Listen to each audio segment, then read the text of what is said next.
especial, que é o Seminário da Família. Eu quero agradecer ao pastor Jurandir pelo convite, sua esposa, a toda a igreja.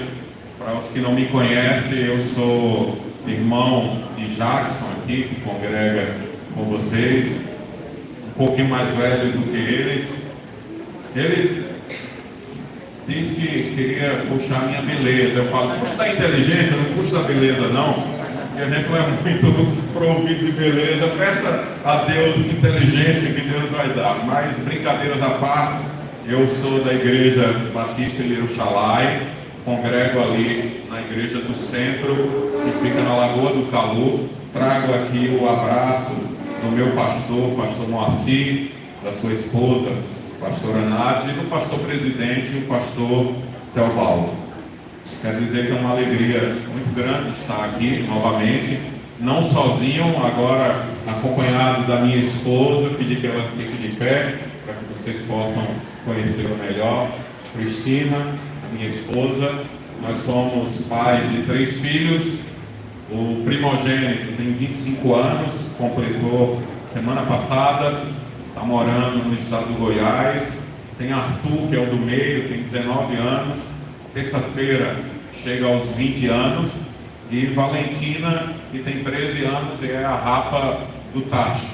E a gente fala que Deus nos abençoou, porque além dos 2 garotos, Deus permitiu que a gente pudesse ser pai de uma linda princesa.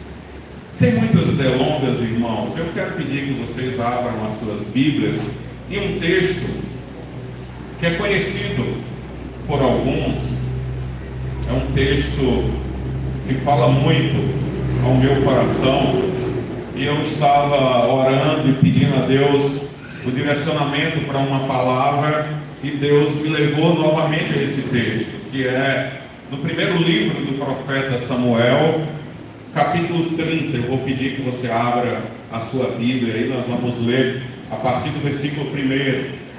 Primeiro livro do profeta Samuel, capítulo 30. Quem achou, diz amém. Quem não achou, diz misericórdia. E quem não trouxe Bíblia, diz perdão, Senhor. Primeiro livro do profeta Samuel, capítulo 30. Diz assim a palavra de Deus. Eu vou ler e peço que você acompanhe a leitura. Diz assim o texto sagrado. Aconteceu que ao terceiro dia, quando Davi e os seus homens chegaram a Ziglac, os amalequitas já tinham invadido o sul e a cidade de Ziglac. Tomaram Ziglac e a incendiaram. Levaram cativas as mulheres que lá estavam, mas não mataram ninguém, nem pequenos nem grandes. Então somente os levaram consigo e foram embora. Davi e os seus homens chegaram à cidade e viram que tinha sido queimada, e que as suas mulheres e os seus filhos e as suas filhas haviam sido levados cativos. Então Davi e o povo que estava com ele ergueram a voz e choraram até não terem mais forças para chorar. Também as duas mulheres de Davi tinham sido levadas, Ainoã, a Jezita, quase não sai a palavra, e Abigail, viúva de Nabal, o carmelita. Davi ficou muito angustiado, pois o povo falava em apedrejá-lo, porque todos estavam amargurados, cada um por causa dos seus filhos e suas filhas. Mas Davi se reanimou no Senhor, o seu Deus. Versículo 7. Disse Davi a Abiatar, sacerdote, filho de Aimeleque: traga aqui a estola sacerdotal. E Abiatar trouxe a Davi. Então Davi consultou o Senhor, dizendo: devo perseguir esse bando? Conseguirei alcançá-lo? O Senhor respondeu: persiga o bando, porque você certamente alcançará e libertará os cativos. Então Davi partiu, ele e os 600 homens que com ele estavam, e chegaram ao ribeiro de Bersom, onde os retardatários ficaram. Davi e 400 homens continuaram a perseguição, mas 200 ficaram atrás por não poderem passar o ribeiro de Besor, de tão cansados que estavam. Versículo 11: encontraram no campo um egípcio e trouxeram a Davi, deram-lhe pão e ele comeu, e deram-lhe água para beber, deram-lhe também um pedaço de pasta de figo seco e 2 cachos de pasta, e ele comeu. Assim recobrou as suas forças, pois havia 3 dias e 3 noites que não comia pão nem bebia água. Então Davi lhe perguntou: de quem você é e de onde você vem? O moço egípcio respondeu: sou servo de uma amalequita, e o meu senhor me deixou aqui, porque adoeci há 3 dias. Nós invadimos o lado sul dos Queretitas e o território de Judá, e ao lado sul de Calebe, e pusemos fogo em Ziglag. Então Davi lhe perguntou: poderia me levar a esse bando? Ele respondeu: jure por Deus que não vai me matar nem me entregar na mão do meu senhor, e eu o levarei a esse bando. Versículo 16: e ele levou Davi até lá, e eis que os amalequitas estavam espalhados por toda a região, comendo, bebendo e fazendo festas por todos aqueles grandes despojos que tomaram da terra dos filisteus e da terra de Judá. Davi os atacou e lutou contra ele, desde o crepúsculo até a tarde do dia seguinte. E nenhum deles escapou, a não ser 400 moços que montaram em camelo e fugiram. Assim, Davi salvou tudo que os amalequitas tinham levado. Também salvou as suas 2 mulheres. Não lhe faltou coisa alguma, nem pequena nem grande, nem os filhos nem as filhas, nem os despojos, nada do que ele havia tomado. Davi trouxe tudo de volta. Davi também tomou todas as ovelhas e o gado. Então levaram esses animais diante de Davi e disseram: este é o despojo de Davi. Amém? Até aí, uma leitura bem interessante, até o versículo 20, mas necessária para que a gente possa aprender um pouco sobre o que Deus tem a nos ensinar nesse texto a respeito da importância das nossas famílias. Eu quero que você feche os seus olhos mais uma vez. Nós vamos orar novamente. Feche os seus olhos, curve a sua cabeça. Obrigado, Senhor, pela tua bondade e misericórdia que sempre nos acompanha. Obrigado pela oportunidade que nós temos de nos reunirmos na tua casa. Ó Deus, já declaramos que tu és o Senhor das nossas vidas, o nosso Deus e Salvador. Já declaramos que as nossas vidas estão nas tuas mãos. Ó Deus, oramos e adoramos. Os nossos cânticos e adorações de adoração, as nossas orações subiram até o teu trono. Mas agora nós pedimos que a tua palavra desça do teu trono até os nossos corações. Que o teu Espírito possa ter liberdade para ministrar as nossas vidas e nos dar o entendimento daquilo que o Senhor tem para cada um de nós, para cada família aqui representada. Pedimos, fala conosco, Senhor, através da tua palavra, que nenhum empecilho possa roubar a semente que vai ser ministrada, mas que a tua palavra possa encontrar em nós um coração aberto e sedento para receber do Senhor uma resposta necessária para o dia de hoje. É isso que nós te pedimos, que o Senhor fale conosco e que o nome de Jesus seja glorificado. E é no nome do teu Filho, que vive e reina para sempre, que nós te oramos já agradecidos por todas as coisas, em nome de Jesus. Amém, amém. Você pode dizer amém? Amém. Aleluia. Queridos, nós estamos observando, basta ligar a televisão, acessar a internet, ver as redes sociais, nós estamos observando com grande tristeza e espanto a situação de calamidade que estão vivendo ali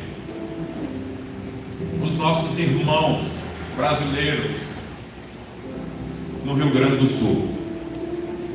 Quando nós olhamos para tudo que eles enfrentaram, aquela tragédia que alcançou não só uma família, não só um bairro, não só uma cidade, mas várias cidades. A gente, quando vê uma notícia, a gente sente um aperto no coração, porque imaginamos o sofrimento que eles estão passando. E, de certa forma, nós não estávamos acostumados a ver algo desse tipo aqui no Brasil. A gente via acontecendo lá fora, em outros países. A gente via os desastres, as tragédias naturais assolar outros países. A gente via o estrago dos tornados e dos furacões passando nos Estados Unidos.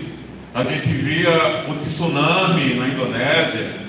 A gente via o terremoto no Haiti. A gente tinha registro de enchentes em toda a Europa, destruindo bairros, casas, famílias, empreendimentos, levando sonhos juntos. Mas a gente não via isso acontecer na nação brasileira. Existiam acontecimentos de cheias no Brasil em regiões específicas. A gente via todo o início do ano, em janeiro, você via que aquela região ali do Rio de Janeiro, a região de Petrópolis, Teresópolis, era afetada pelas cheias, mas como também uma consequência do não cuidado com a natureza. A gente viu em Pernambuco, a gente viu na Bahia, cidades ao sul da Bahia, os rios transbordando e sendo alagadas. No Brasil, a gente via situações, mas que não tinham uma extensão tão grande como essa do Rio Grande do Sul. E diante desse cenário desesperador, a gente faz uma pergunta, e eu acredito que você já fez essa pergunta. Como eles vão reconstruir? Como eles vão tocar a vida a partir de agora? E eu não estou falando, irmãos, somente relacionado aos bens financeiros, aos bens materiais, não. Mas famílias que perderam entes queridos. A mídia registra até agora apenas um número pequeno de mortes. Mas nós sabemos, basta ver as imagens, que certamente, infelizmente, vão encontrar quando as águas baixarem muitas outras pessoas que perderam as suas vidas, e esse número vai aumentar. E aí você liga a televisão e vê as pessoas nos alojamentos, as igrejas trabalhando, acolhendo, o governo municipal, estadual, o Brasil se mobilizando em ajudar, mas fica essa pergunta: como é que eles vão reconstruir a sua vida? Como é que vai ser o recomeço desses que perderam seus entes queridos? Quando nós olhamos para toda essa situação de calamidade, nós sentimos também esse aperto no peito, mas nós somente imaginamos o tamanho da dor do outro. E o que é que nós podemos fazer diante desse cenário? A primeira coisa é orar. E eu acredito que você, como igreja, como cristão, já fez isso. Já dedicou um tempo de oração em favor daquelas pessoas, daquelas famílias. A segunda coisa que nós podemos fazer é contribuir. Porque tem situações que a oração é extremamente necessária, mas a ação tem que seguir a oração. Tem igrejas, irmãos, várias igrejas, que estão recebendo ajuda. Quando eu falo igrejas, tem outras organizações, mas eu estou falando de algo que é comum a gente sabe do direcionamento dos recursos para onde eles irão. Existem muitas campanhas que você pode ajudar Ah, pastor Jalda, eu não tenho muito. Ninguém tem tão pouco que não pode dividir. R$10, R$20, R$30, o dinheiro que você gasta em um sanduíche, em uma pizzaria, um lanche seu, já ajuda bastante. Então, nós temos que fazer essas duas coisas. Agora, o que é que o texto que nós lemos tem a ver com essa situação que o Rio Grande do Sul está enfrentando? Considerando, irmãos, as proporções, o texto que nós lemos, ele fala também de uma tragédia. Quando Davi volta com seus homens, o rei filisteu não queria que ele fosse na frente da batalha mais, porque os seus príncipes já não confiavam em Davi. Então o rei diz: volte para Ziglag. E Davi então volta com seus homens para Ziglag. E quando ele chega, ele encontra a cidade assolada. Aquela cidade, ela foi incendiada. Casas foram destruídas pelo fogo. Portas foram destruídas pelo fogo. Os bens que eles tinham foram destruídos pelo fogo. E aquilo que não foi destruído pelo fogo, os amalequitas levaram. E levaram também as mulheres, levaram também as crianças, levaram os homens como escravos. Foi uma tragédia também ali. Porque aqueles homens agora estavam se perguntando: será que os meus familiares estão vivos? Será que eu terei a oportunidade de vê-los novamente? Será que eu vou poder encontrar com os meus filhos novamente? Davi e aqueles homens entraram numa cidade e encontraram só cinzas. Mas a preocupação deles não era com bens materiais. A preocupação deles era com o que a gente tem de mais precioso na nossa vida, que é a nossa família. Você pode dizer amém? Amém. O bem mais precioso que você pode ter nessa vida, Deus já lhe deu. É a sua família. E família é projeto de Deus. Família nasceu no coração de Deus. Então aqueles homens, quando entraram naquela cidade, se depararam com as ausências de não encontrar ninguém. E bateu então um desespero. Aquela tragédia, ela alcançou Davi e aqueles homens. Aqueles homens foram alcançados pelo que o apóstolo Paulo, na carta aos Efésios, no capítulo 6, versículo 3, ele chama de o dia mau. O dia mau chegou. O apóstolo Paulo, ele escreve falando da armadura de Deus e diz: revistam-se da armadura de Deus, para que quando o dia mau chegar, vocês consigam permanecer de pé. As nossas famílias estão sujeitas a passar por momentos de crise, a passar por momentos de dificuldades, a passar por momentos de perdas. Esse final de semana eu fui a 2 velórios. Encontrei o pastor, ele foi ali transmitir os seus sentimentos à família, a minha família, a família da minha tia que perdeu o marido. Mas nós estávamos no velório do meu tio, e ao lado estava o velório da mãe do pastor Jean, da igreja Plenitude, que faleceu de um infarto. É o dia mau que chega.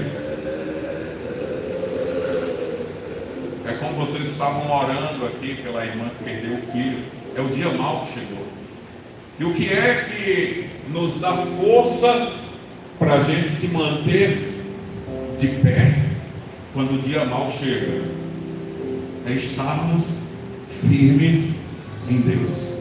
Então aqueles homens, eles encontraram o dia mau. A tragédia atingiu aquelas famílias, porque crises todos nós vamos enfrentar em algum momento da vida. Existe um erro gravíssimo no meio evangélico, irmãos, que são aqueles que acham que porque estão em Cristo, estão isentos de passar pelo dia mau, estão isentos de passar pelas tribulações da vida. Mas o nosso Senhor Jesus, Ele mesmo falou a respeito disso. No Evangelho de João, no capítulo 16, lá no final, Jesus diz assim: no mundo tereis aflições. Mas Ele não para aí. Ele não faz apenas uma afirmativa que eu e você enfrentaremos em algum momento aflições. Mas Ele segue e diz assim: mas tende bom ânimo, porque eu venci o mundo. E se nós estamos em Cristo, o apóstolo Paulo vai dizer que nós somos mais do que vencedores. O fato de estar em Cristo não nos isenta de passar pelo dia mau, não nos isenta de enfrentar uma aflição, mas o fato de nós estarmos em Cristo, nós temos a segurança de que nós não estamos sozinhos. Você pode dizer amém? Amém. A grande questão não é se eu e você, se a nossa família vai enfrentar problemas, se iremos passar por crise, mas a grande questão é como é que nós, como família, nos comportaremos no meio das crises. Como é que eu e você agimos diante do dia mau? Qual é a nossa atitude quando as coisas não vão tão bem? Quando as coisas saem do nosso controle? Quando dentro de casa tudo aquilo que a gente planejou não chegou ainda. Como é que a gente age diante disso? Eu quero fazer uma breve reflexão nesse texto que nós lemos, porque nós podemos aprender muito a esse respeito.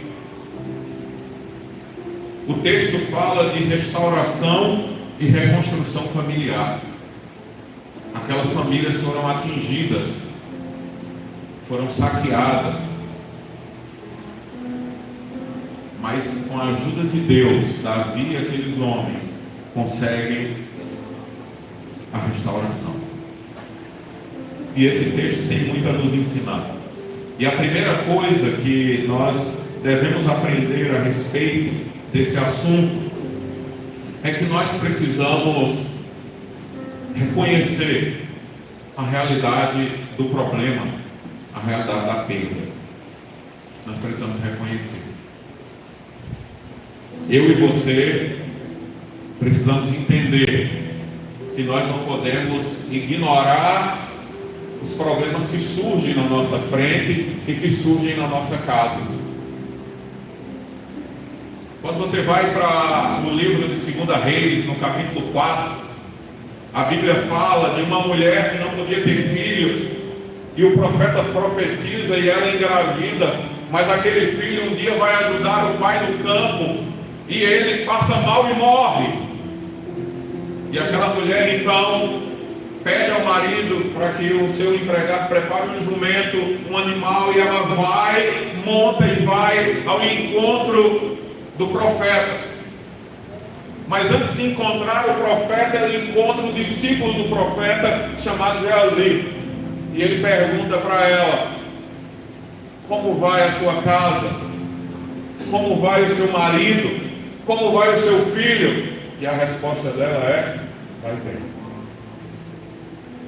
Tem muita gente que sofre na família, porque quando você pergunta a respeito das lutas e das dificuldades, ela não reconhece o problema. A resposta dela é sempre: está tudo bem, não tem problema, está tudo bem, as coisas estão andando.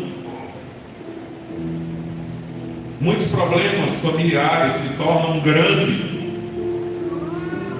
quando você não reconhece eles no seu começo. Muitos problemas familiares chegam a uma dimensão gigantesca porque você não trata dele quando ele surge. Um prédio, quando cai, quando desaba, aquele prédio não desaba quando a primeira rachadura aparece, não. Mas o prédio desaba quando um conjunto de rachaduras vai minando a sua estrutura. E ele cai.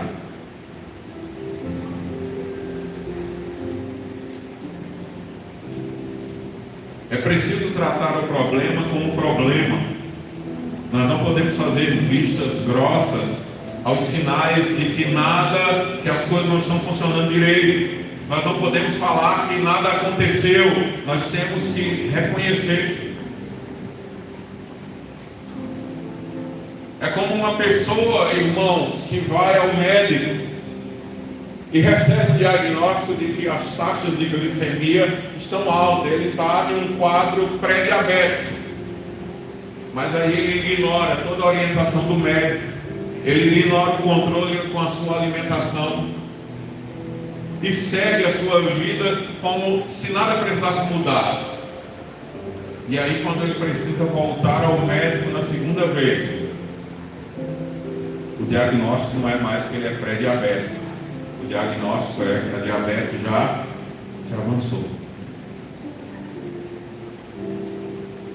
E vocês já viram muitos casos, certamente, de pessoas que por conta da diabetes avançada, membros do seu corpo precisaram ser amputados.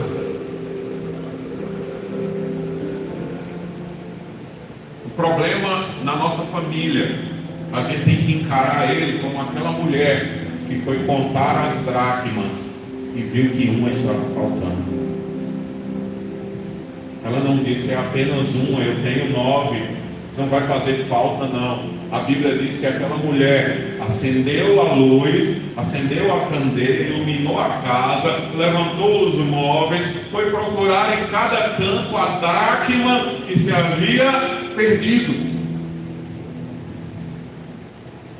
Hoje muitas famílias estão sofrendo porque as dracmas estão se perdendo, mas estão sendo ignoradas.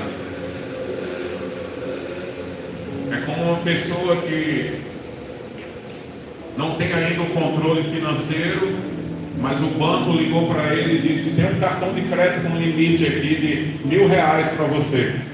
Aí ele ouve, é uma maravilha, né? Tem um crédito na praça para comprar alguma coisa. Aí ele gasta aquele cartão de crédito e não tem dinheiro para pagar a fatura completa. Ele paga só o rotativo. Por desconhecimento, por ingenuidade ou por ignorância, ele despreza os juros de mais de 13% em cima daquilo que ele não pagou. E sabe qual é a tendência? É que aquela dívida no próximo mês já está maior, ele não vai conseguir pagar.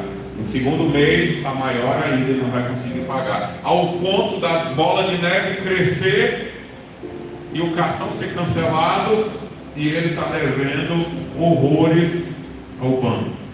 Primeira coisa que eu e você precisamos entender para que haja conserto nas nossas casas e nas nossas famílias é que nós precisamos ver a realidade do problema. Você, pai e mãe, peça a Deus sabedoria para tratar os problemas que você está enxergando com seu filho. Esposa, peça a Deus sabedoria para tratar o problema que você está vendo com seu marido. Marido, peça sabedoria para tratar o problema que você está enxergando algum sinal da vida da sua esposa. Peça a Deus essa sabedoria, não ignore.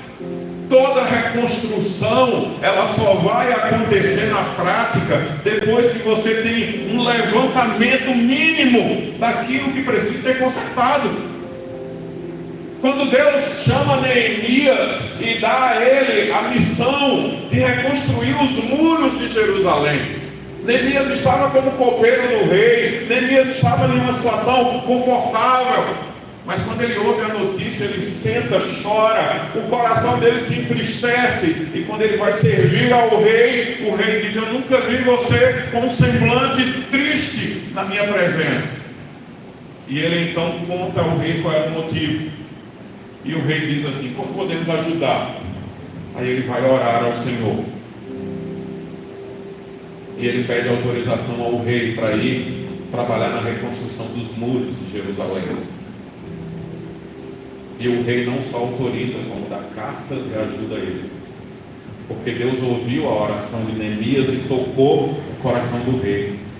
Como diz a palavra de Deus, assim como o ribeiro de águas é o coração dos reis nas mãos do Senhor, e ele inclina segundo o seu querer.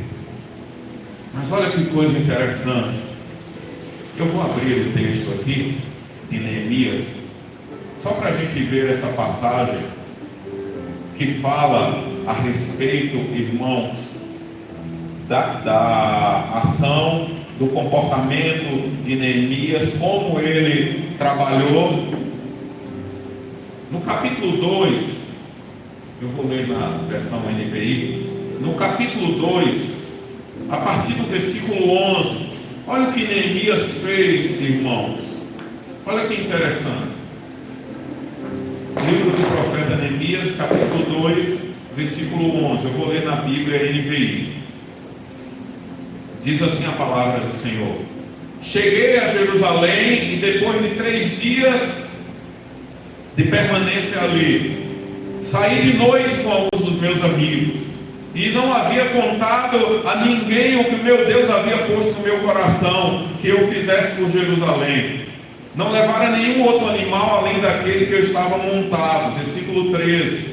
De noite saí pela porta do vale, na direção da fonte do dragão e da porta do Estérco, examinando o muro de Jerusalém que havia sido derrubado, e as suas portas que haviam sido destruídas pelo fogo.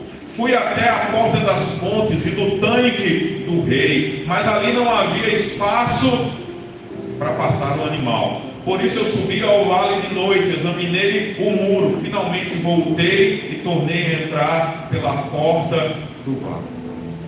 O que Neemias está dizendo é que antes da reconstrução é preciso você reconhecer a dimensão do problema que você está enfrentando.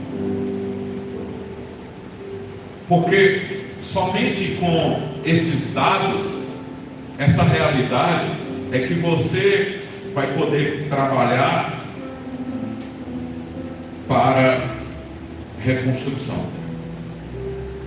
É necessário conhecer, irmãos, para resolver. Não ignore os problemas dentro de casa. Não ache que o tempo vai resolver. Hoje em dia, com as redes sociais,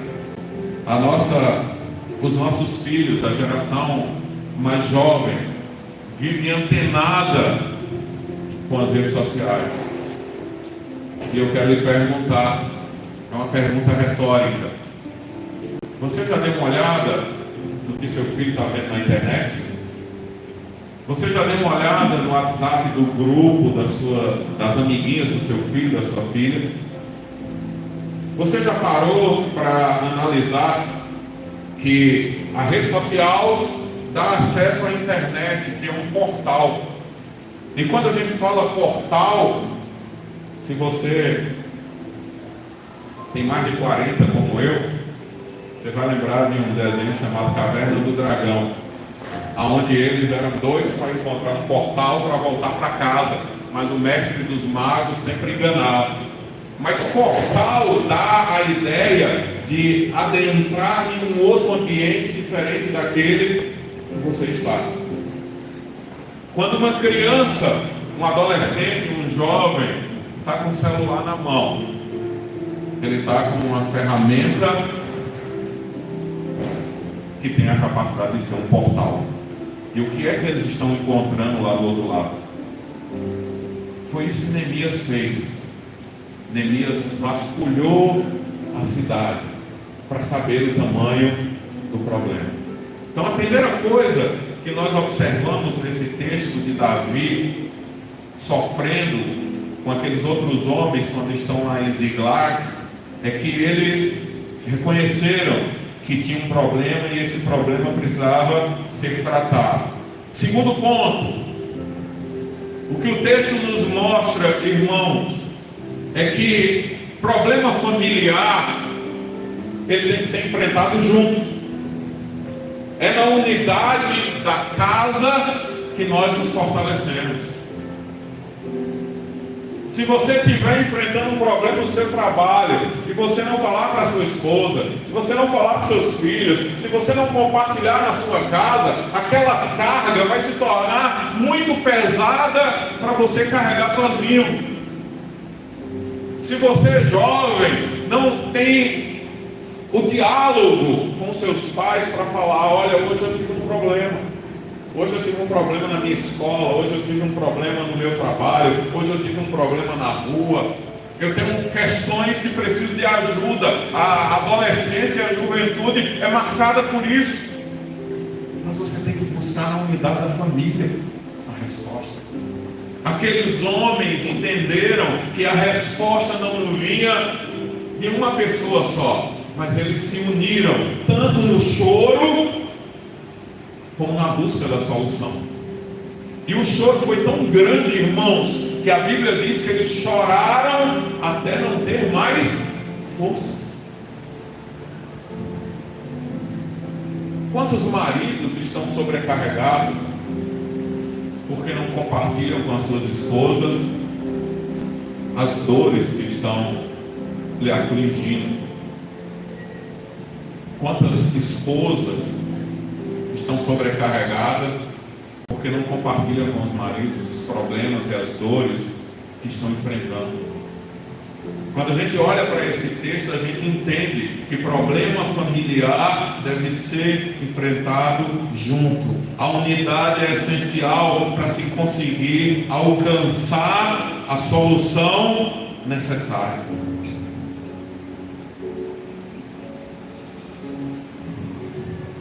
Tem um texto na Bíblia, uma história espetacular, no livro de Ruth. E tem uma passagem que todos nós conhecemos, porque ela vai sempre estampando muitos convites de casamento. Onde fores, eu irei. Onde pousares, eu pousarei.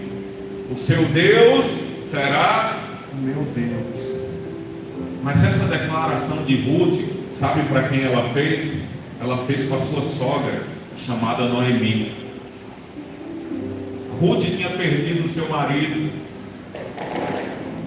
Noemi tinha perdido já o seu marido e agora tinha perdido os 2 filhos. Mas Ruth entendeu que Noemi precisava de ajuda. E mesmo passando por problemas, ela entendeu que ela tinha a capacidade de ajudar o outro que precisava. Mesmo você enfrentando os problemas que você está enfrentando, eu quero lhe dizer, Deus conta com você para ser bênção na vida do outro. Mesmo passando as dificuldades que nós passamos, e passamos muitas dificuldades, não são poucas. Deus está dizendo para mim e para você, nesse texto de Ruth e Noemi, Deus está dizendo, a sua dor ela existe, mas a sua dor não pode lhe cegar ao ponto de você não enxergar a dor do outro. Porque a família encontra a solução junta. Não é sozinho. As contas da casa aumentaram. O pai está desesperado porque no trabalho as contas aumentaram, mas o salário não aumenta. E aí ele fica angustiado, porque tem que pagar a energia, porque às vezes tem que pagar o aluguel, porque tem que botar o alimento na mesa, porque tem que comprar a roupa para os filhos. E às vezes o pai se sobrecarrega e o filho está lá de boa assistindo televisão, maratonando nas séries lá das Netflix da vida, e o pai está sobrecarregado. Esse problema vai ser resolvido rápido? Não. Esse problema vai ser resolvido certamente Deus vai dar graça a esse pai de encontrar uma solução. Mas ele vai ficar extremamente cansado. Problemas familiares devem ser resolvidos com a família juntos. Você pode dizer amém? Amém. Aleluias. Louvado seja o nome do Senhor. Salmo 133, que começa dizendo assim: ó, quão bom e quão suave é que os irmãos vivam em união. É como o óleo, o azeite que é derramado na cabeça e escorre pelas barbas, pelas vestes de Arão. Mas no último versículo tem um segredo que muitas vezes a gente passa desapercebido. Ele diz assim: e ali Deus ordena a sua bênção. Sabe quando é que Deus ordena a bênção? É quando a família está reunida. É ali que Deus ordena a bênção. É ali que o azeite multiplica. Quando o profeta disse para a viúva: vai para a sua casa, fecha a porta, e você com seus filhos derrama o azeite nas vasilhas. E a Bíblia diz que enquanto tinha vasilha, o azeite não parava de multiplicar. É na família reunida que Deus ordena a sua bênção. Muitos problemas dentro da sua casa vão ser resolvidos quando a família se juntar em oração e em uma só voz, no mesmo propósito, colocar diante do altar do Senhor aquela dificuldade. Você pode dizer amém? Amém. Eu já passei, irmãos, por experiências tremendas com respostas de Deus. Eu trabalhava na TV São Francisco, pastor, é 20 horas, né? Me vigia aí por conta. Eu trabalhava na TV São Francisco, e aí eu passei no concurso da Univas. E a minha esposa disse: tem uma surpresa para lhe contar. E eu: o que é? Ela: eu estou grávida. Eu: glória a Deus. A casa só tinha 2 quartos. Eu disse: a gente vai ter que aumentar a casa. Vamos fazer o seguinte: eu vou pedir para ser demitido, vou pedir para que a empresa me demita e vou pegar a rescisão, a multa rescisória, vou sacar o FGTS, nós vamos reformar e ampliar a nossa casa e vai ser uma bênção. Aí falei com o engenheiro, meu chefe. Aí ele disse assim: você sabe que a casa não demite ninguém, quem quer sair tem que pedir para sair. Aí eu disse: mas eu preciso sacar o FGTS, preciso da multa rescisória. E ele: infelizmente não é uma coisa que está no meu alcance, já é da diretoria em Salvador. Vou lhe mostrar. Sente aqui na minha sala e fique caladinho. Pegou o telefone, botou em viva voz, ligou para o diretor, o diretor de engenharia em Salvador, e disse assim: e a situação de Jauro?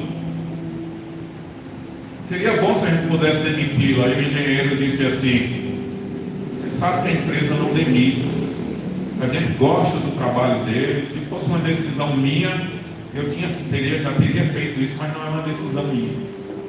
Aí ele desligou o telefone e disse: tá vendo? Não é uma questão minha, é uma questão de uma política da empresa. Aí eu cheguei em casa, triste, pastor Jardim, cabisbaixo. Eu disse: a forma não vai sair. Aí vai ter que botar o berço no quarto e apertar e tal. Eu não vou poder sacar o FGTS. Aí chamei minha esposa, meus 2 filhos, Arthur e Vitor. Arthur era pequenininho. E falei para ele: olha, não vai poder reformar a casa, ampliar, construir outro quarto, porque a empresa não vai me demitir. Aí ele levantou a mão, o mais novo, levantou a mão e disse assim: eu já sei, papai. Aí eu falei: sabe o que é? Ele disse: a gente tem que orar mais. E ali, em família, nós fizemos uma oração e colocamos diante do Senhor, para a honra e glória do nome do Senhor. Quando foi na segunda-feira, o engenheiro me ligou e disse: vem aqui. Aí: o que foi? Está com algum problema? Era fora do meu horário de trabalho. Aí ele disse: eu não sei o que aconteceu, mas de Salvador vem uma ordem para lhe demitir, para você receber a multa rescisória, para você poder sacar o seu FGTS.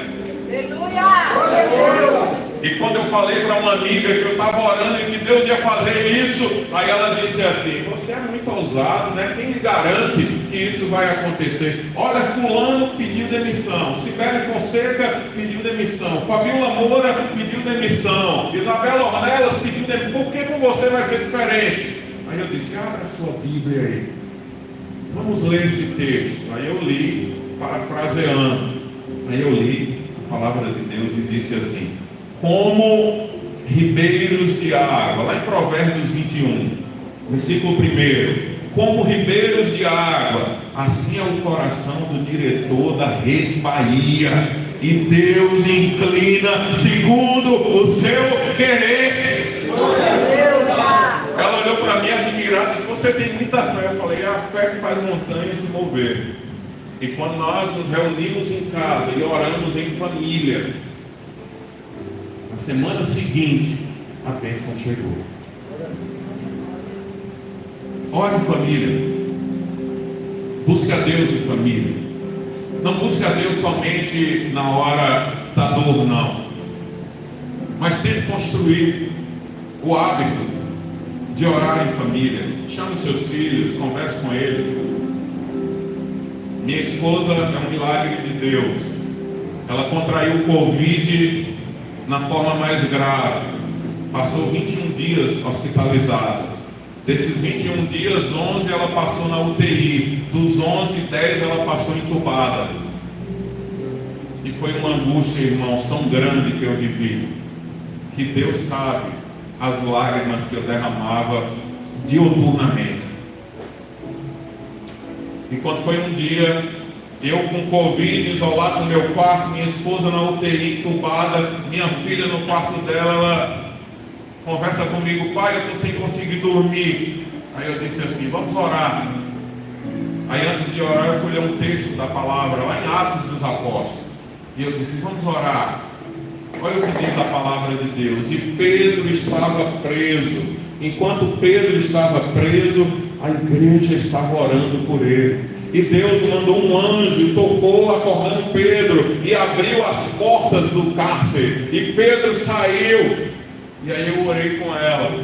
Quando foi depois, ela me mandou um áudio. E ela disse assim: papai, eu já sei. Nós vamos orar. E Deus vai mandar um anjo lá naquela UTI. E ele vai tocar na vida da minha mãe. E amanhã nós teremos boas notícias. Sabe o que foi que aconteceu, irmãos? Deus é tremendo. Nós oramos. Quando foi no outro dia, eu com o coração angustiado, porque o boletim médico era só por telefone. E às vezes o médico, eu acho que ele queria me matar, porque a forma como dava a notícia é o senhor Jaldo, esposo de Cristina.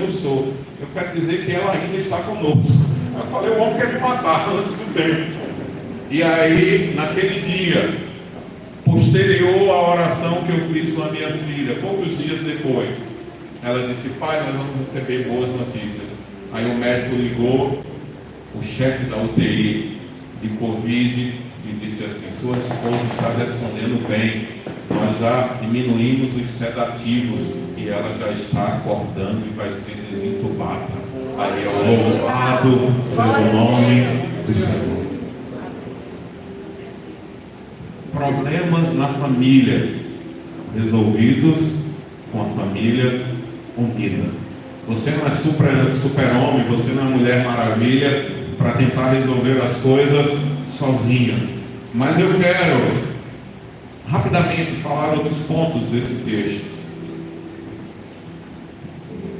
O que nós observamos aqui, irmãos, e que eu e você devemos aprender, é que nós não devemos buscar culpados, mas nós devemos buscar a solução, encontrar a solução.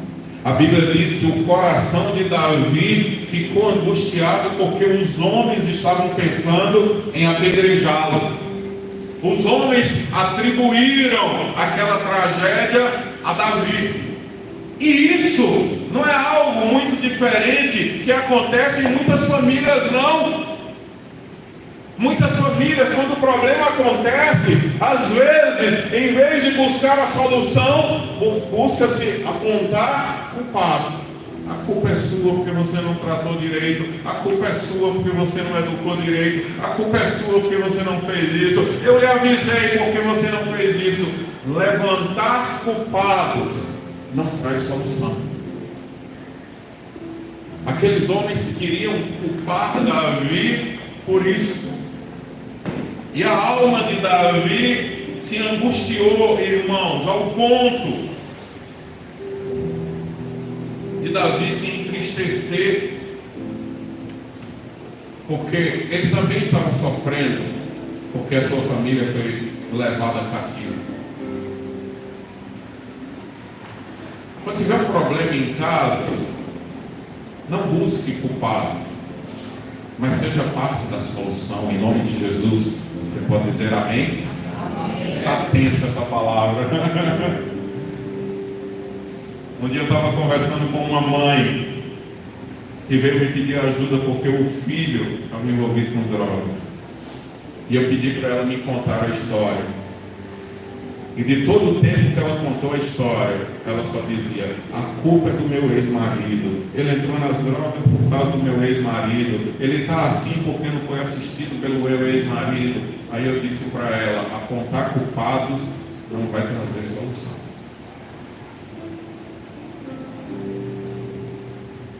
A gente tem que ir atrás da solução. A gente tem que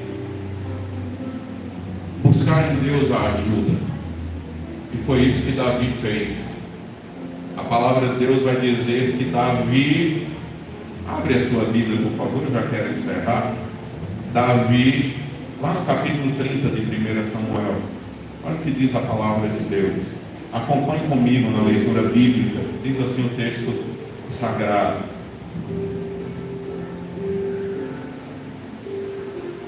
versículo 4. Então Davi e o povo que estava com ele ergueram a voz e choraram até não ter mais força. Mas olha o versículo 6. Davi ficou muito angustiado, pois o povo falava de apedrejá-lo, porque todos estavam amargurados, cada um por causa do seu filho e da sua filha. Mas olha o que diz o final do versículo 6. A Bíblia diz assim: Davi se reanimou no Senhor. Sabe qual é a fonte que nós temos que buscar na hora que o problema bate na nossa porta? É o Senhor. Sabe quem é que vai tirar a angústia do nosso coração quando o problema aparece? É o Senhor. Use a sua fé para vencer a angústia e o desespero. Davi se fortaleceu no Senhor. Mas não foi algo que Davi fez uma única vez, não, irmãos. Era costume de Davi correr para o Senhor. Por isso que ele recebeu o título de um homem segundo o coração de Deus. Davi prega para ele mesmo, e às vezes eu e você precisamos pararmos diante do espelho e pregarmos, não para uma multidão, não para a esposa, não para o marido, não para os filhos, não para o vizinho, mas às vezes a gente precisa pregar para a gente mesmo. E Davi fazia isso. Ele se coloca diante do espelho e diz assim: por que estás abatido, a minha alma? Por que te angustia dentro de mim? Espera no Senhor, e certamente eu o louvarei. Glória a Deus. Quando você estiver passando por um momento de dificuldade, pregue para você mesmo, exerça a sua fé, pregue a palavra para você mesmo, declare a bênção do Senhor sobre a sua casa, sobre os seus filhos, sobre a situação que você está passando. Declare a bênção de Deus, tome posse das promessas da palavra do Senhor para a sua casa e para a sua família. Declare sobre a vida dos seus filhos. Nós cantamos aqui, que canção lindíssima, belíssima, linda, belíssima. Que a bênção esteja não só sobre a minha casa e a minha família, mas que ela esteja sobre os meus descendentes, sobre as gerações que vão surgir a partir de nós. E a gente precisa tocar muito nesse assunto, pastor. Sabe por quê? Porque durante muito tempo, na igreja evangélica, se falou sobre maldição hereditária. Mas nós precisamos deixar um pouquinho de lado a maldição hereditária e falar de bênção geracional. O que é isso, irmão Jaldo? Bênção geracional. É o que está na palavra.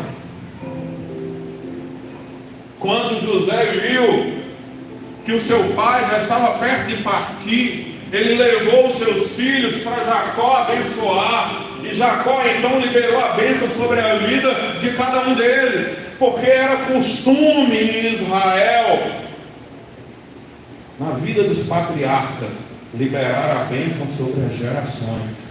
E a gente passou muito tempo gastando tempo falando sobre maldição hereditária. É bíblico, não é bíblico? Cristo já quebrou tudo na cruz do Calvário. Passamos muito tempo nesse embate.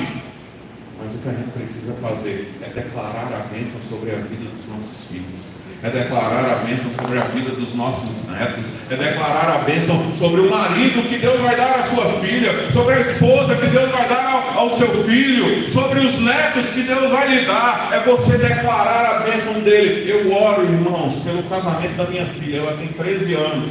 Mas eu oro que o Senhor te abençoe e te guarde, que Deus levante um homem segundo o seu coração, que ele trate com um amor como Deus colocou, que o marido deve tratar a esposa. Eu oro sobre os meus filhos, sobre a geração que Deus vai me dar.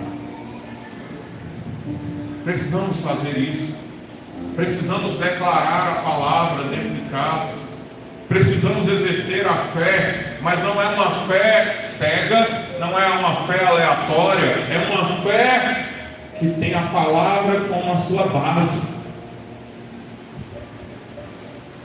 É orar de madrugada pelos filhos, como Jó fazia. A Bíblia diz que os filhos de Jó davam um banquete de madrugada, ele oferecia sacrifícios a Deus, pedindo a Deus que perdoasse se seus filhos porventura tivessem cometido pecado.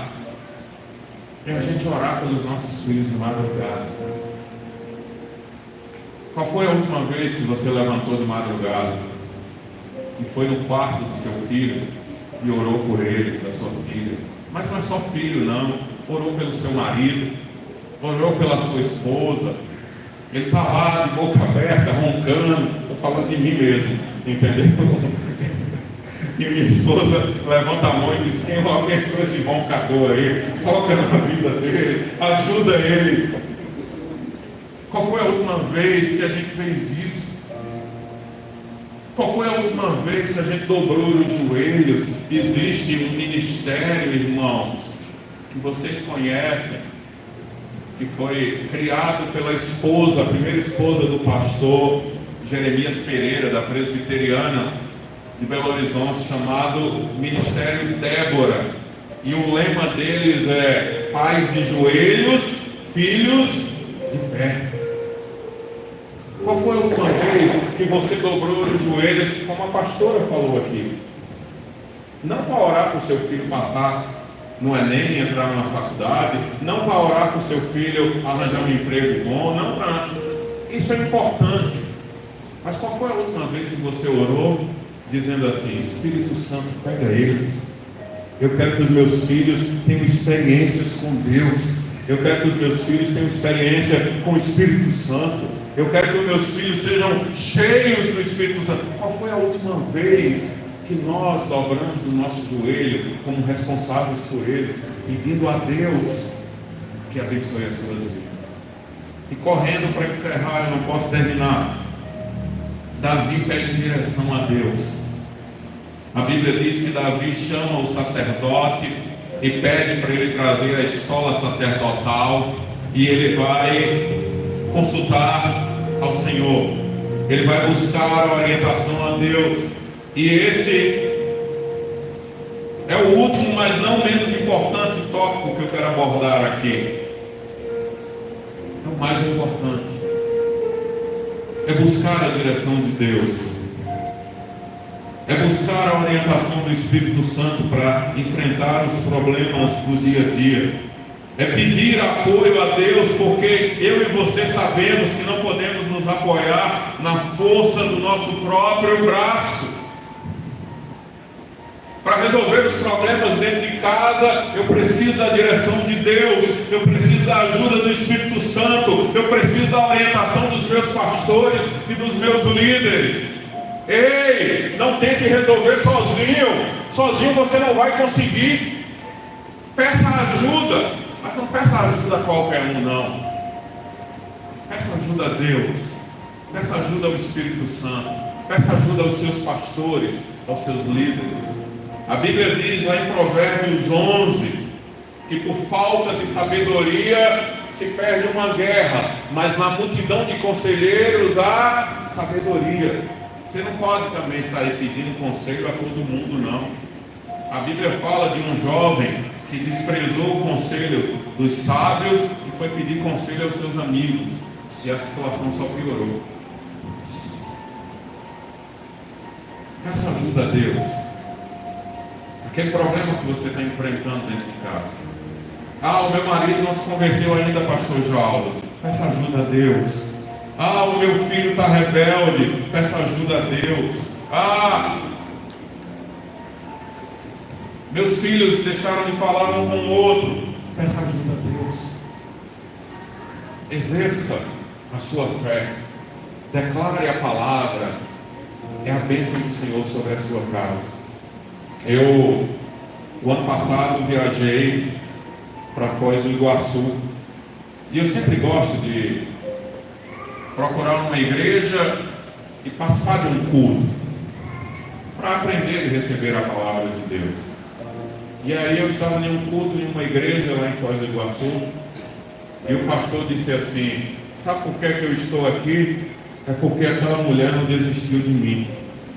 Eu estava viciado no crack, mas ela não desistiu de mim. Eu chegava em casa fedendo a bebida, fedendo a droga. Eu chegava em casa sujo. Eu chegava em casa um bagaço.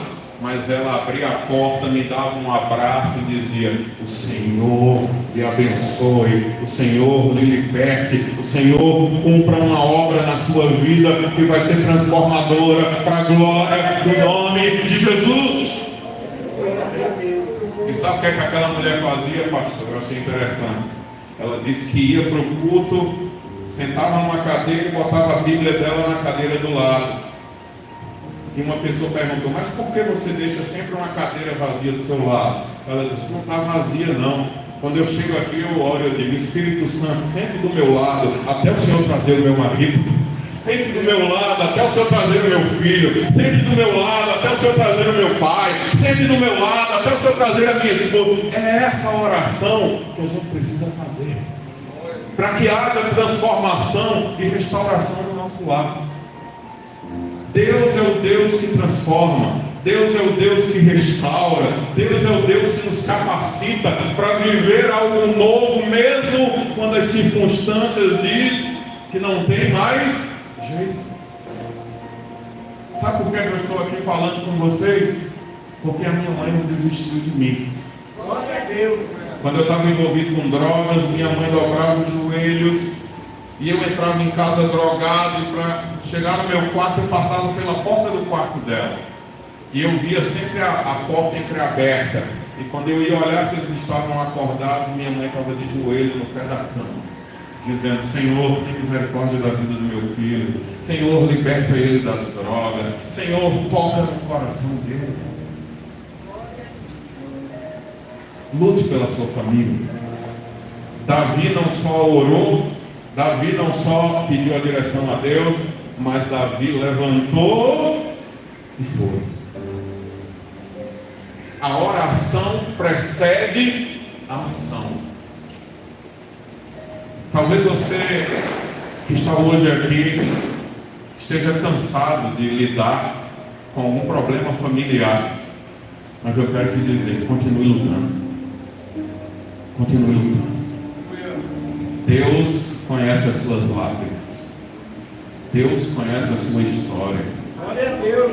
E no tempo certo, você vai, como diz o salmista: os que semeiam chorando, com júbilo voltarão com a sua colheita. você vai voltar com a sua colheita. Você pode dizer amém? Mas continue orando, mas continue lutando pela sua família, mas não desista. É problemático, é desafiador, é desgastante, mas eu quero dizer, não desista, porque não existe família perfeita. Pastor Jeremias Pereira disse que família perfeita é como uma montanha que você passa na estrada e vê lá longe. É muito lindo, né? Mas quando você chega perto, tem rachadura, tem buraco, tem falhas que de longe você não consegue enxergar. Porque não existe famílias perfeitas, mas existem famílias abençoadas. E quando Deus faz parte da família, a bênção dele está na sua casa. Pode vir um dia mal, mas você vai permanecer de pé. Se coloque de pé em nome de Jesus. Eu quero te dizer, não desista. Ore abençoando. Outro dia eu ministrei na igreja Jerusalém do Alto da Aliança. E tinha muita gente da Vila Tiradentes ali, principalmente familiares de militares. E eu fiz uma pergunta que eu encostei eles na parede, aos filhos, às esposas, mas principalmente os filhos. Eu disse assim: quando seu pai sai de casa para trabalhar, você ora pedindo que Deus o proteja e o guarde? Você sabe qual é o exercício do seu pai? Sabe. Você sabe que o seu pai vai para a rua para manter a ordem. Você sabe que o seu pai vai para a rua para combater o crime. Você sabe que o seu pai vai para a rua para situações que muitas vezes coloca a própria vida em risco. Mas você orou com seu pai hoje? Você orou abençoando a vida de seu pai? Você orou pedindo a Deus a proteção para que ele saia em paz e volte em paz? Que Deus nos livre dos homens sanguinários, dos homens violentos. Precisamos exercer a nossa fé, declarando, pedindo a Deus proteção, pedindo a Deus restauração. Se tem uma coisa linda no segundo livro de Reis, no capítulo 4, quando fala daquela viúva que o marido morreu e deixou uma grande dívida, e os credores vieram para pegar os filhos dela como escravo. Aquela mulher vai até o profeta e pede ajuda. Sabe qual foi a ajuda que ela pediu ao profeta? Ela disse assim para ele: me ajude, porque eu não gerei filhos para viverem como escravos. Eu não gerei filhos para viverem aprisionados. Eu não gerei filhos para viver debaixo de um jugo de opressão e de vício. Deus quer levantar você com a mesma atitude dessa mãe, para você orar pela sua casa, para você orar pela sua família, para você orar pelos seus. Irmão João, graças a Deus na minha casa não tem ninguém assim. Mas você tem um vizinho, você tem uma vizinha, você tem um amigo do trabalho. Você é boca de Deus e você é um instrumento de restauração. Se coloque nessa atitude de eu sou instrumento de Deus na minha casa, na minha família. Meu irmão, aonde você chegar, a bênção de Deus vai chegar junto. Aonde você chegar, a luz de Deus vai chegar junto. Aonde você chegar, a graça de Deus vai resplandecer. O ambiente vai ser transformado, porque aquele que está em você vai alcançar as outras vidas através de você. Você pode dizer amém? Lute pela sua família. É o bem mais precioso que nós temos. Mas lute agora. Não deixe para amanhã. Comece a lutar hoje. Comece a lutar agora. Comece a interceder. Comece a demonstrar cuidado, porque o amor é um cuidado na prática.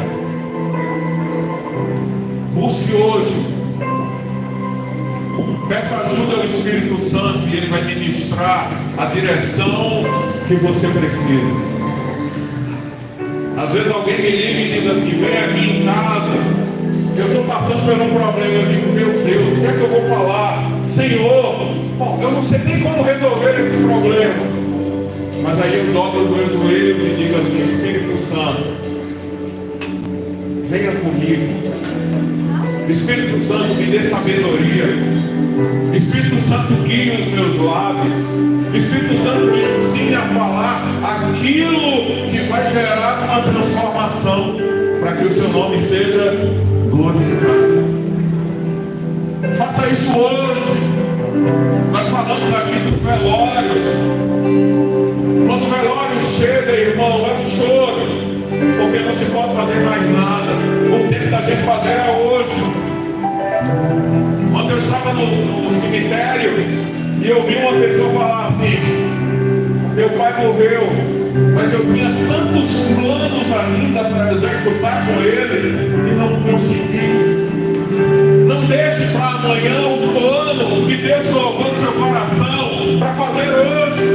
Não deixe para visitar amanhã. Não deixe para ligar amanhã. Não deixe para ir ver quem está precisando amanhã. Você precisa ver hoje. Hoje é o tempo presente. Hoje é o tempo que Deus está movendo o seu coração. Hoje é o tempo que o Senhor quer usar a sua vida como instrumento dele.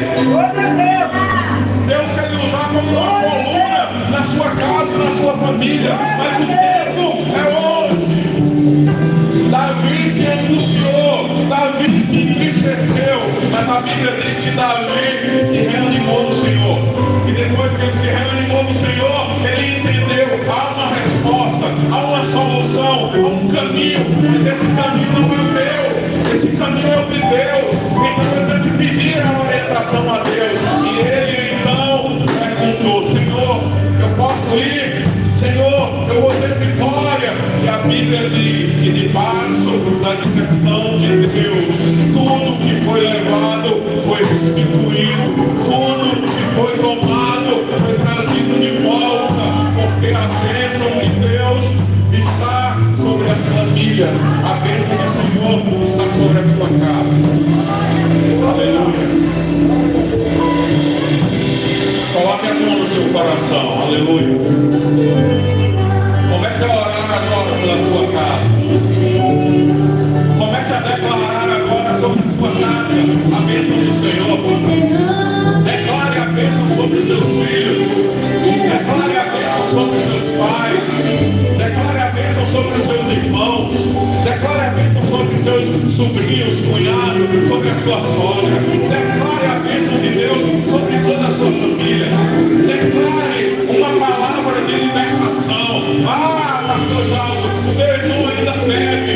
Ore por ele, ore por libertação. Ore para Deus visitá-lo com graça, quebrando as cadeias do vício. O meu pai ainda é viciado no jogo. Ore pedindo a Deus que quebre o jugo opressor e que traga libertação para a glória do seu nome. Abra sua boca, abra sua boca. Declare a bênção de Deus em nome de Jesus.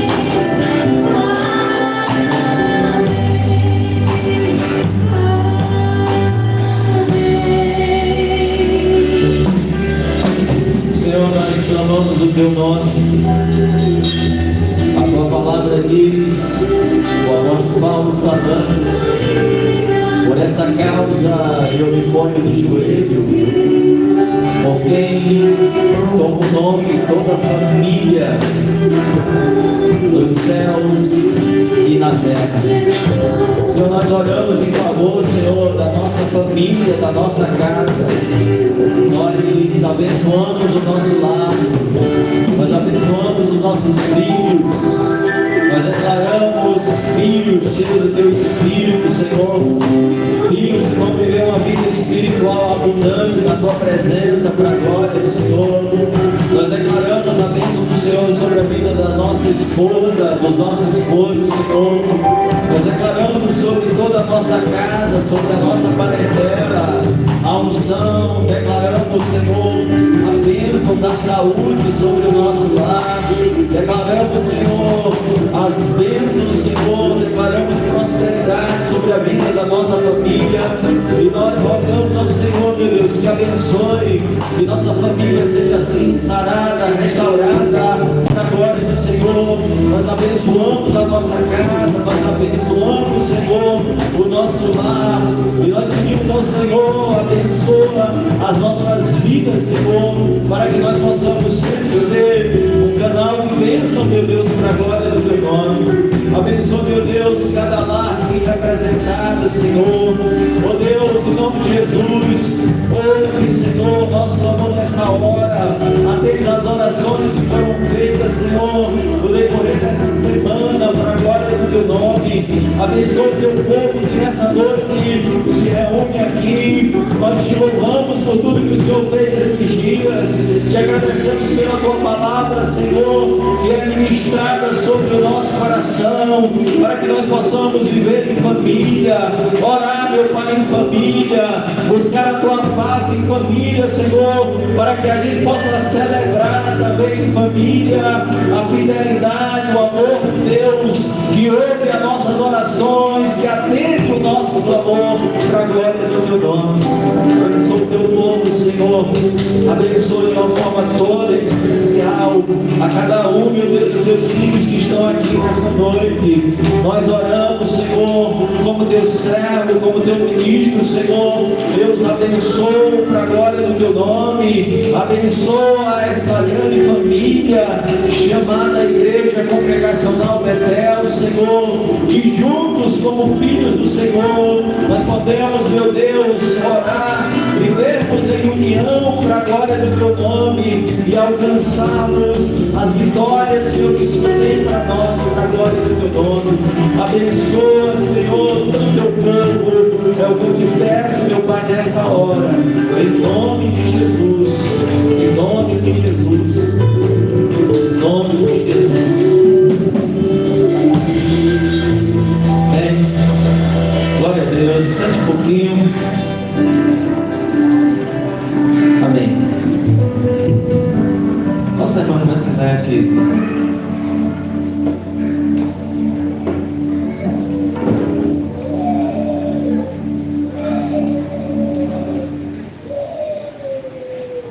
queridos, é rapidinho. Eu senti muito forte no meu coração de contar esse testemunho. E Deus, ele é fiel, ele escuta as nossas orações. Ele escuta a oração de você, mãe. Esses dias eu fui assim agraciada com algo que eu pedi muito ao Senhor e o Senhor respondeu. E é sobre o meu filho. Eu estava aqui conversando com ele, pedindo a permissão para mim poder compartilhar, que é relacionado a ele, que aconteceu com ele. Eu fui rapidinho aqui, pedi a permissão dele para mim poder compartilhar, trazer assim em público.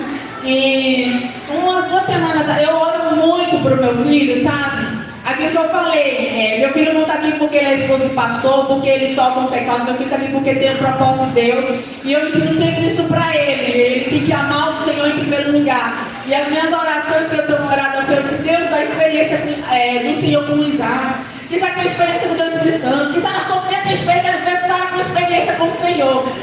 Irmãos, eu anseio por isso. Sabe por quê? Porque eu tenho uma experiência com o Senhor, com o Espírito Santo. Então os meus filhos também têm que ter, eles também servem de Deus. E eu oro suficientemente sobre isso. 2 semanas atrás, Isaac, ele vai para a escola de bicicleta com o coleguinha dele. E aí ele acordou nesse dia atrasado e ele foi para a escola e de repente a corrente da bicicleta dele deu um problema, eu não sei como foi na corrente, no pedal da bicicleta, e ele parou e ele olhou para o relógio e ele me contou e disse, mãe, na hora eu disse, meu Deus, eu chamei, onde ele estuda, sabe que lá as regras têm que ser cumpridas, e ele, mãe, eu fiquei preocupada quando eu parei ali na bicicleta, que eu tentei arrumar ali, eu não consegui, e eu disse, meu Deus, agora eu vou chegar atrasado. E ele disse que ao mesmo tempo que ele falava isso, de repente, do nada, ele disse, mãe, eu nunca vi aquele menino. Chegou um menino com a mesma farda da escola dele e disse, ei, cara, o que aconteceu aí? eu vou te ajudar, eu vou te impulsionar até a escola. E ele disse, meu Deus. E ele disse, mãe, aquele menino que nem me conhecia, mãe, eu não sei de onde ele veio, mas ele estava com a mesma fase que eu. E ele me impulsionou até eu com um pedal quebrado. Eu disse, filho, você conseguiu com o pedal quebrado? Eu disse, mãe, eu consegui. E ele me impulsionou até a escola. Mãe, nós chegamos no horário, mãe. Mãe, foi Deus, mãe. Mãe, eu tenho pensado nisso. Ele contava que eu convicção que foi Deus que enviou aquele menino, mãe, para mim não chegar atrasado na escola naquele dia, mãe.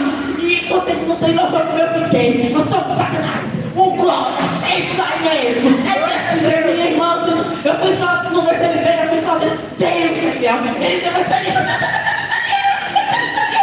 Sabe? Pegou uma besta. Ele teve uma experiência, ele viu que essa mãe foi Deus que cuidou de mim. Foi Deus que enviou aquele menino, mãe. Eu não sei quando ele veio. Eu não sei nem quem era na escola, eu nunca vi ele na escola, mas Deus me criou, mãe. Foi Deus. Então é real, mãe. A gente ora para os nossos filhos, Deus ouve. É real. E eu fiquei tão apática quando eu lembrei que agora esses dias eu vou contar. Eu sei que o horário não nos permite, mas eu vou contar. Eu tenho que contar, eu preciso contar, Senhor. Eu só estou empolgada com essas coisas, né? Então eu tenho que contar, porque talvez você que está aí, mãe, aumenta a sua fé. Vai aumentar a sua fé. Não existe de orar, não, porque Deus, na hora certa, Ele responde. Os nossos filhos vão ter sim experiências com o Senhor. Eles vão ter sim, porque se nós temos, eles também vão ter. Eles vão ter maiores do que nós. Em nome de Jesus. Eu vou continuar orando para ter mais experiência. Glória a Deus. Eu quero convidar aqui o nosso presbítero Wilson, a diaconisa Leila, são os presidentes do Departamento de Família. Mas antes eu quero encerrar, a transmissão. Você que nos acompanha pelo nosso canal no YouTube, Deus abençoe a sua vida. Você tenha uma semana de paz, semana abençoada, em nome de Jesus. Quero convidar o presbítero Wilson, diaconisa Leila.